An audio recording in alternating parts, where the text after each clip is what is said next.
আমি বহুত দিনৰ পৰা বিচাৰি থকা মেৰাইন এডুকেশ্যন ছাৰ্ভিচেছ আজি পাই গ'লোঁ। আহকচোন ইয়াৰ ডাইৰেক্টৰৰ লগত কথা পাতোঁ। এইজন হ'লে ডাইৰেক্টৰ মেৰাইন এডুকেশ্যন ছাৰ্ভিচৰ। ধন্যবাদ। পোনপ্ৰথমতে আপোনাক আমি ধন্যবাদ জ্ঞাপন কৰিছোঁ আপুনি ইয়াত অহাৰ কাৰণে। হয়, এইখনে হ'ল আমাৰ মেৰাইন এডুকেশ্যন ছাৰ্ভিচেছ। সেইটো আমাৰ পুলিচ ৰিজাৰ্ভ জেল ৰোডত আছে, যিটো প্ৰতিষ্ঠিত কৰিছিলে 2021 চনতে। আৰু প্ৰত্যেক বছৰে আপুনি যদি চাই আমাৰ ছাত্ৰ ছাত্ৰীসকলে কিমানে পাইছে মেডিকেলত আপুনি অলপ দেখাই দিব পাৰিব। এতিয়া এই বছৰৰ পিক্সাৰখিনি মই লগোৱা নাই, লগাম। এই বছৰ প্ৰায় 6জন ছাত্ৰ ছাত্ৰীয়ে পাইছে। আৰু আপুনি যদি এইফালে আহে তেতিয়া দেখা পাব যে আমি গোটেই অসমৰ ভিতৰতে 1 নম্বৰ অনুষ্ঠান হ'ম, য'ত আমি ছাত্ৰ ছাত্ৰীসকলক প্ৰপাৰলি গাইড কৰিবৰ কাৰণে আমি চেষ্টা কৰোঁ। আৰু আমি প্ৰথম বছৰৰ পৰাই আপুনি যদি চাই প্ৰথম বছৰ আমি 21 চনত আমি 10জন ছাত্ৰ ছাত্ৰী দিছিলোঁ, তাৰ পৰা 5জন, তাৰ পিছৰ বছৰো একেই 5জন, তাৰ পিছৰ বছৰো একেই।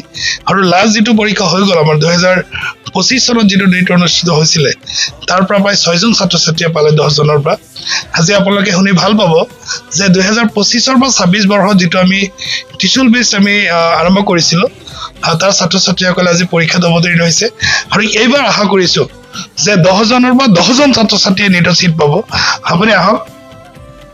আপুনি যদি চাই আমাৰ তলৰ পাৰ্টত আমাৰ গাৰ্লছ হোষ্টেল আছে আৰু ওপৰত আমাৰ কোচিংটো আছে। আৰু এই অনুষ্ঠানটো আমি অসমৰ ভিতৰত আমি 1 নম্বৰ অনুষ্ঠান প্ৰতিষ্ঠিত কৰিবৰ কাৰণে আমি অহৰহভাৱে চেষ্টা অব্যাহত ৰাখিছোঁ।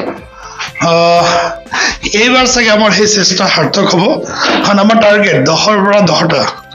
ইয়াতে যদি আপুনি চাই আমাৰ ছাত্ৰ ছাত্ৰীসকলে পৰীক্ষাত অৱতীৰ্ণ হৈছে। আজি আমাৰ মক টেষ্ট অনুষ্ঠিত হৈছে। আমাৰ আজি প্ৰায় আমাৰ 5 নম্বৰ টেষ্ট চলি আছে, ফুল টেষ্ট। ছাত্ৰ ছাত্ৰীসকলক আপুনি যদি দেখাই দিয়ে তেতিয়া গম পাব যে আমাৰ ছাত্ৰ ছাত্ৰীসকলে খুব সুন্দৰকৈ পৰীক্ষাত অৱতীৰ্ণ হৈছে। আৰু আমি ইয়াৰ পৰা আশা কৰিছোঁ এই বৰ্ষত আমাৰ 10জন ছাত্ৰ ছাত্ৰীক আমি ইয়াৰ পৰা আমি সিহঁতক গভৰ্ণমেণ্ট মেডিকেল কলেজত ছিট দিবলৈ সক্ষম হ'ম। আৰু আপুনি যদি চাই আমাৰ যিটো তলৰ যিটো ছাইড আছে, তলৰ ছাইডত গাৰ্লছ হোষ্টেলৰ ব্যৱস্থা আছে আৰু আপোনাৰ ওপৰত আমাৰ কোচিংটো আছে। আপুনি ডিজিটেল এইটো দেখাই দিয়ক, ডিজিটেল ক্লাছৰুম, AC ৰুমৰো ব্যৱস্থা আছে এইফালে। গতিকে ছাত্ৰ ছাত্ৰীসকলে কোনো ধৰণৰ অসুবিধা নোহোৱাকৈ আমাৰ ইয়াতে অধ্যয়ন কৰিব পাৰে। আৰু যিহেতু ছাত্ৰ ছাত্ৰীৰ সংখ্যা একেবাৰে কম, গতিকে সিহঁতে পাৰ্চনেল গাইডটো পায় আৰু লগতে পৰীক্ষা দিয়াৰ কাৰণেও সুবিধা পায়। আমি যিমান পৰীক্ষা লওঁ, মইতো আশা কৰোঁ গোটেই অসমৰ ভিতৰত তেনেকৈ পৰীক্ষা নলয়। আৰু এটা কথা যদি আপুনি মন কৰে, সেইটো ছাইডত তেতিয়া আপুনি দেখা পাব যে ছাত্ৰ ছাত্ৰীসকলে খুব সুন্দৰকৈ নিজাববীয়াকৈ পৰীক্ষাত অৱতীৰ্ণ হৈছে। আৰু আমি এইবাৰ আশা কৰিছোঁ যে আমি 10জন ছাত্ৰ ছাত্ৰী আমি নিটৰ জৰিয়তে গভৰ্ণমেণ্ট মেডিকেল কলেজ এণ্ড হস্পিটেলত আমি ছিট দিবৰ কাৰণে আমি সক্ষম হ'ম। আৰু এটা কথা যদি চাই, আমাৰ ইয়াতে অনলি নগাঁৱৰ যে ছাত্ৰ তেনেকুৱা নহয়, বিভিন্ন স্থানৰ পৰা ছাত্ৰসকল আহিছে।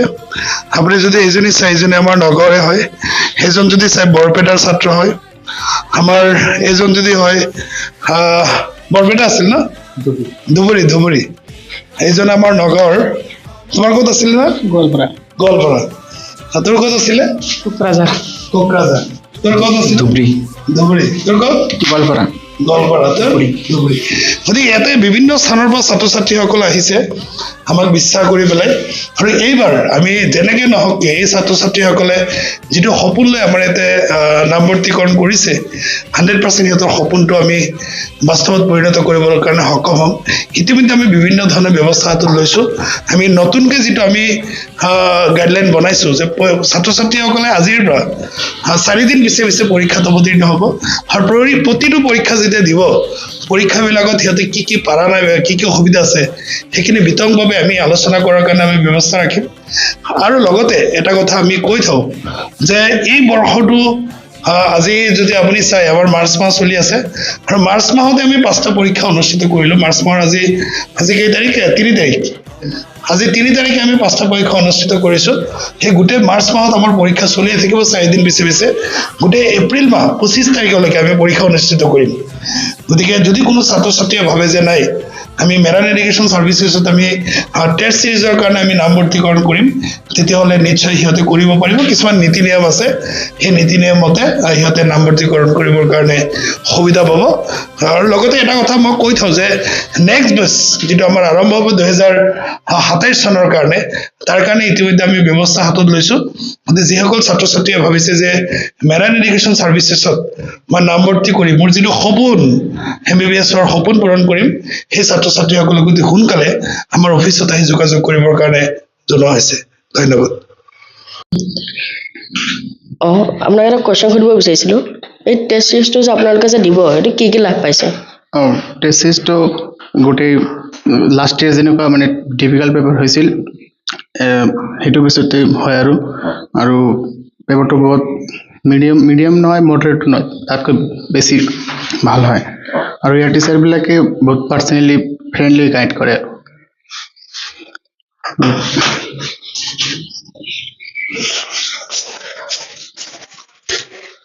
আপুনি টেষ্ট সিৰিজ দি কি লাভ পাইছে এতিয়ালৈকে মেৰাইন এডুকেশ্যন সাৰ্ভিসৰ টেষ্ট সিৰিজটো মানে 2025ৰ যিটো নেট লেভেলৰ কোৱেশ্চনটো হৈছে তাতকৈ অলপ টাফেষ্ট হয় আৰু মডাৰেটৰ পেপাৰটো এনেকৈ হয় তাৰে গাইডটো কেনেকুৱা কৰে গাইডটো ছাৰে বহুত কৰে মেহনত কৰে ৰাতি 12টা 1টা 2টা বজালৈকে যায় আমাৰ হোষ্টেলত যায় গাইডিংটো বহুত ভাল থেংক ইউ আপোনাক এটা প্ৰশ্ন সুধিব বিচাৰিছিলোঁ মেৰাইন এডুকেশ্যন সাৰ্ভিসৰ টেষ্ট সিৰিজটোত আপুনি কি লাভ পাইছে এবাৰ কওকচোন এতিয়া বহুত ষ্টেণ্ডাৰ্ড পেটাৰ্ণৰ কুৱেশ্যনবিলাক থাকে ইয়াৰ কুৱেশ্যনখিনি কৰিব পাৰিলে লাগে যে নিটতো তেনেকুৱা চেম পেটাৰ্ণৰ কুৱেশ্যনবিলাক আহে বহুত কুৱেশ্যন কমন পৰে চ' ইয়াৰ কুৱেশ্যনখিনি দিলে বহুত ইফেক্টিভ হয়